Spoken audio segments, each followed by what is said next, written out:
I have one other question. Actually, I have several, but one other question. The Judaism that I grew up with and that we have today has women separate from men, and yet as time has gone on, it's tried to bring some sort of closure to that and bring it together. And yet, even with Chabad, there's women doing the traditional kind of thing, being separate from men, etc. How is Chabad working to bring that together in a world that seems to look at that and say, no, women are equal and you can't separate them? How are you handling that? Well, to some degree, the argument that women are equal is anti-women. What we really should be looking for is not how we're the same. We really should find what makes us unique. Because if we don't know who we are, that's not a good starting point. So if a man says to a woman, we're just friends. We're just friends. I don't even think of you as a woman. Thank you very much. Imagine somebody, a non-Jew, says to me, you know, I'm not really comfortable with Jews. I don't like Jews. But you, I like you. I don't even think of you as a Jew. Thank you very much. If you don't think of me as a Jew, I don't know who you think is a friend of yours, because I am a Jew. In other words, if you can't love me as a Jew, then you don't love me, because I am a Jew. If you don't love me as a woman, then you don't know me. Then it's not me you're talking to, because you're a woman. So the question is not how to homogenize. The question is how to appreciate the uniqueness, the strength of each other, and to respect it. In other words, we're equal in the respect, not in the functions, the roles, the purpose, the strengths and weaknesses. On the contrary, the more we respect the uniqueness of a woman, the closer we're getting to peace in the world. By homogenizing, we're not getting anywhere. I mean, we've tried it. It's been going on for hundreds of years now. Are women better off? Financially, maybe. But that doesn't make them healthier women, just richer. So to not appreciate the uniqueness of a woman is disrespectful. And I think everybody would agree. Those days when the average man would stand up when a woman walks into the room. Is something wrong with that? That's not good? It's very good. So, you don't stand up when a man walks in? Yeah, because a man is a man, a woman is a woman. So we got to get deeper into what it is to be a man, what it is to be a woman, what it is to be a Jew. This homogenizing philosophy, we've tried it desperately. I don't know if it's working. I don't know if it's doing anybody any good. So we got to be careful with equality. Equality in what? In everything? Come on, that's not good. So what we're trying to do is regain the respect that we once had for women. But then there's another problem, which maybe is leading up to this. The Me Too problem, right? All these guys being accused of whatever. Do they not have any respect for women? Is that the problem? Some of them probably do have respect for women, or as much as they have for men. The real issue is, and this is so, once you hear it, it's so obvious. In the 60s, men and women agreed to treat intimacy as a pleasure, fun, what was it called? Free love. The free love, but recreational sex, right? So what we did intentionally, men and women, we lost all respect for intimacy. Not for each other. No, we liked each other better. But we completely degraded intimacy. It's nothing, it's fun, you try it this way, that way, with this one, with that one. It's okay, relax, enjoy. Now we're paying the price. So it's not men against women. So when you ask these guys who are accused and found guilty, say, if you respect women, why do you do what you do? You know what the answer is? What did I do? It's nothing. We were having some fun. All of a sudden, it's not fun? What happened? That was about, that Me Too movement is about using power to dominate, and that is inappropriate. Yeah. There is no, I love you, would you like to go out with me? That's fine. I'm your boss. You will do this, or you don't have a job, is inappropriate. Sure. There are three issues here, as far as I can see. The abuse of power, which has been going on since Adam and Eve. She used her power. The abuse of power in the Garden of Eden. And that's an issue that has always been there. And it needs, I don't know how to fix it, but it needs to be fixed. Then there's the lack of respect that men have for women. But I think today we're seeing the third thing. No respect for intimacy, both on the men's part and the women's part. So instead of creating further distance between men and women and distrusting each other even more, we should regain our respect for intimacy. Quick story. Back in the 70s, we have a program for women in Minnesota. But in the 70s, they were anti-establishment and they were nonconformists, and many of the women refused to participate in the bourgeois lifestyle with the beauty products, with the and this one woman went to an extreme. She neglected herself terribly. She was really, really hard to tolerate. Nobody wanted to share a room with her. And the others were also anti-establishment, but not like her. Right? Anyway, she wanted to talk privately. So we go into this little room that I used as an office. It had no windows. It was just big enough for two people. So she's sitting near the door and she closes the door. I said, no, leave the door open just a little bit. She said, why? I said, because a man and a woman are not allowed to be in a room alone with, total privacy. She started to sob. And I thought I had offended her. Seems like I do that a lot.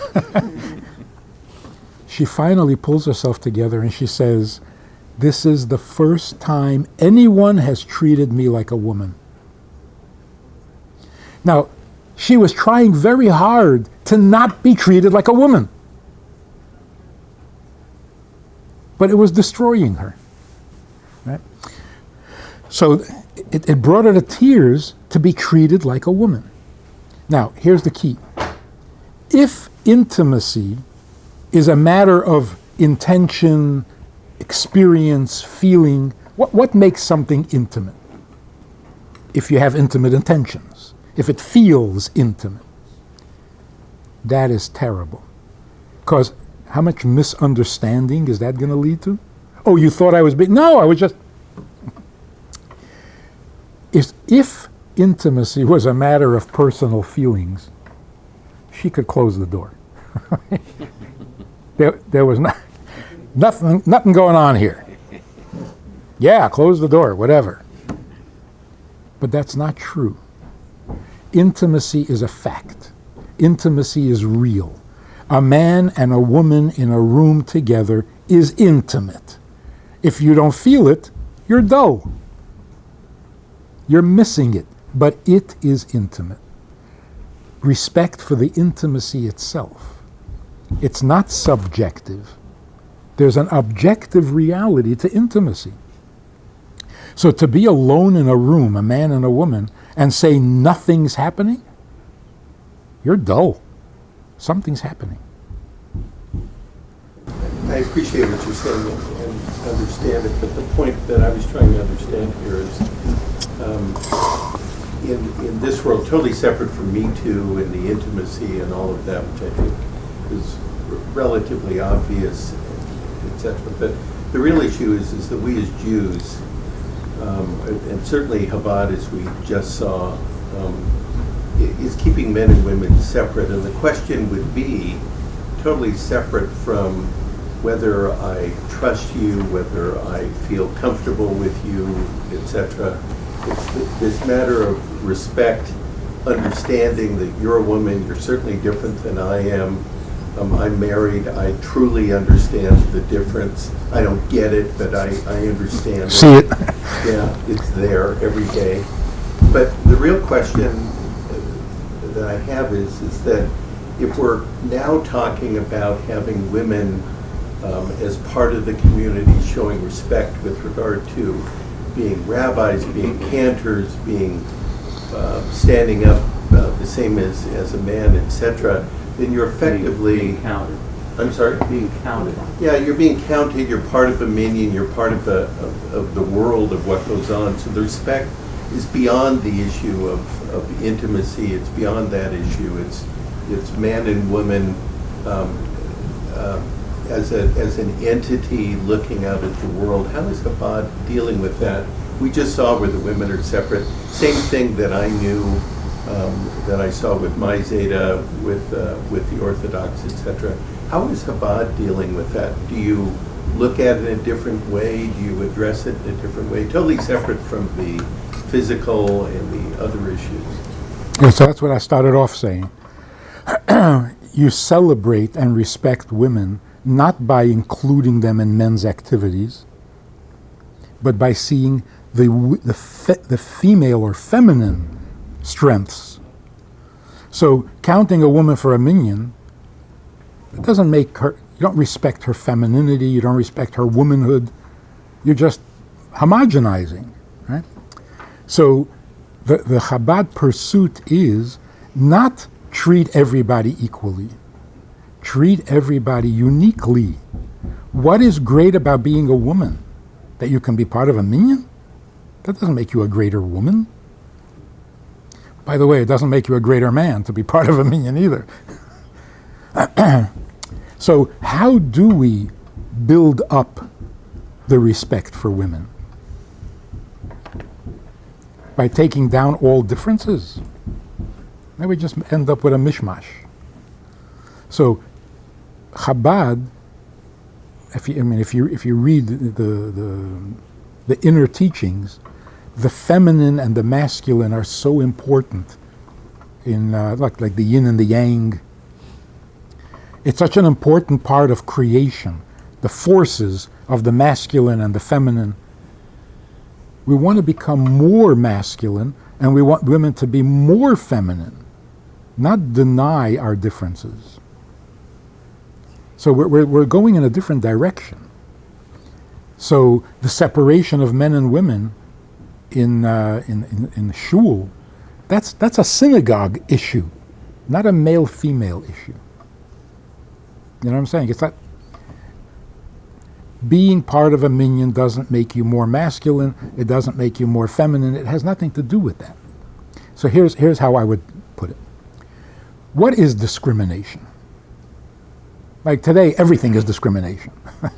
You can't move without discriminating. Here's what discrimination is.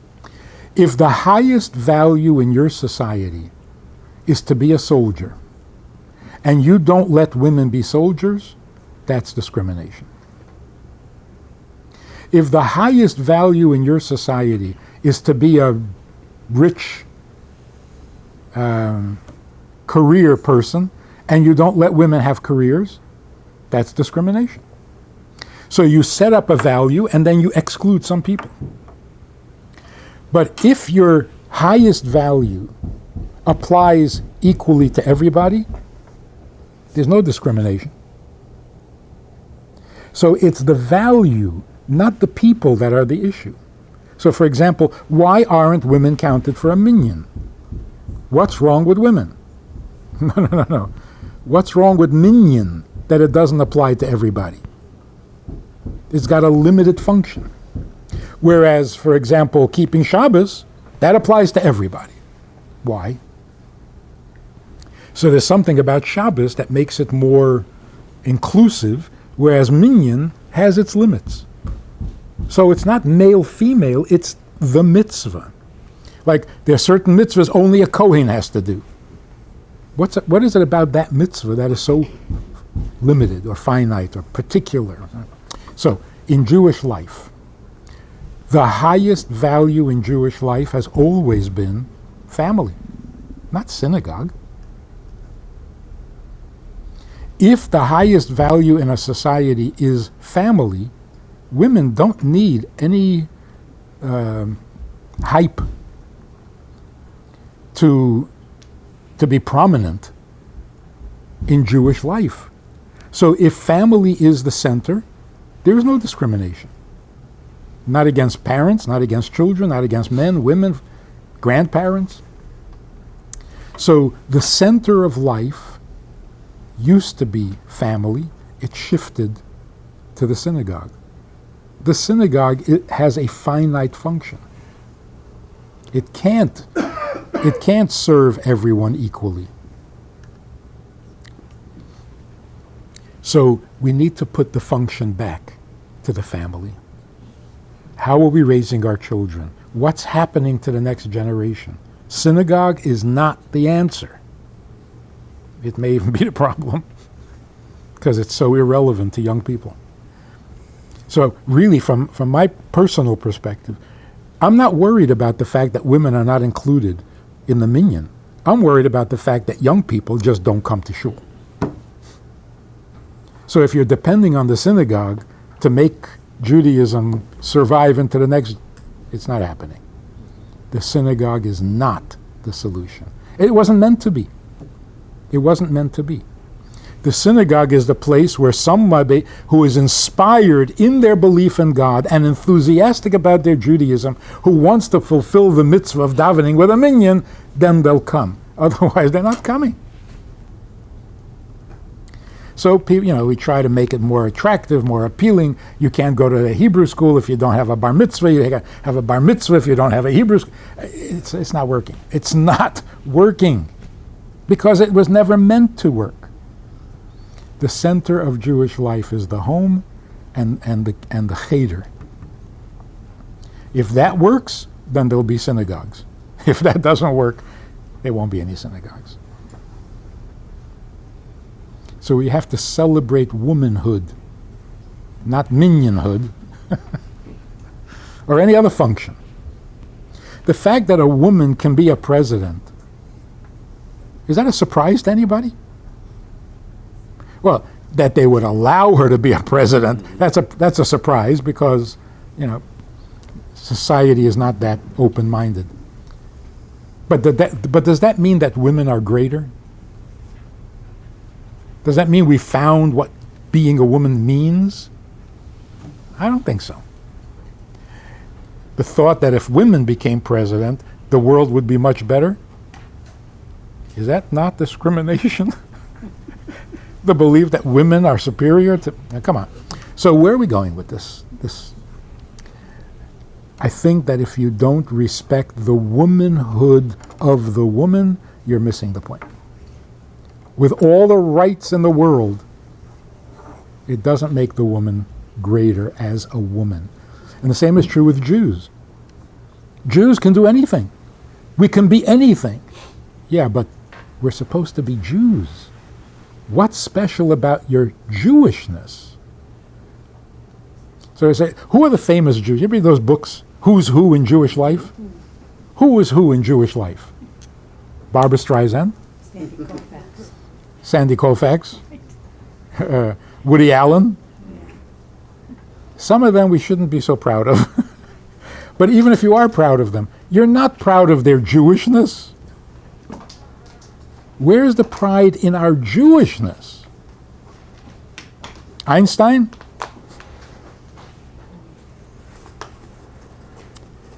It's good. It's good to be proud of our abilities. But the center of who we are, we got to be proud of our Jewishness. of everything Jewish. So that, I think that's the Chabad approach to male-female issues. So yes, you're going to see men and women separate in this community. But you're not going to see women absent in the workforce. You're not going to see women absent in the educational system. You're not going to see women not running stores and shops and businesses. But that's not where they live. They live at home. That's their center. And men should go home. And if you think about it, because education and family and cheder are everything, the women are our first source of religious identity. They're the ones who really are molding our future in the home day after day. The men playing their role, but the women also playing a very important role of their own. Well, I can only speak for myself, but I think I may be able to intuit that my congregation has found our session with you, Rabbi, to be extremely meaningful. And thank you for your words. Thank you for your insights. I would like to believe that when we get home, I'm going to see the result of that in my own congregation. Although the people I have brought you are all very good as they came. Well, enjoy the rest of the trip. Hopefully it warmed up a little. It warmed up a little bit. That make anybody anxious? No? So I hope it warmed up a little bit. Maybe the wind maybe died down a little. So enjoy.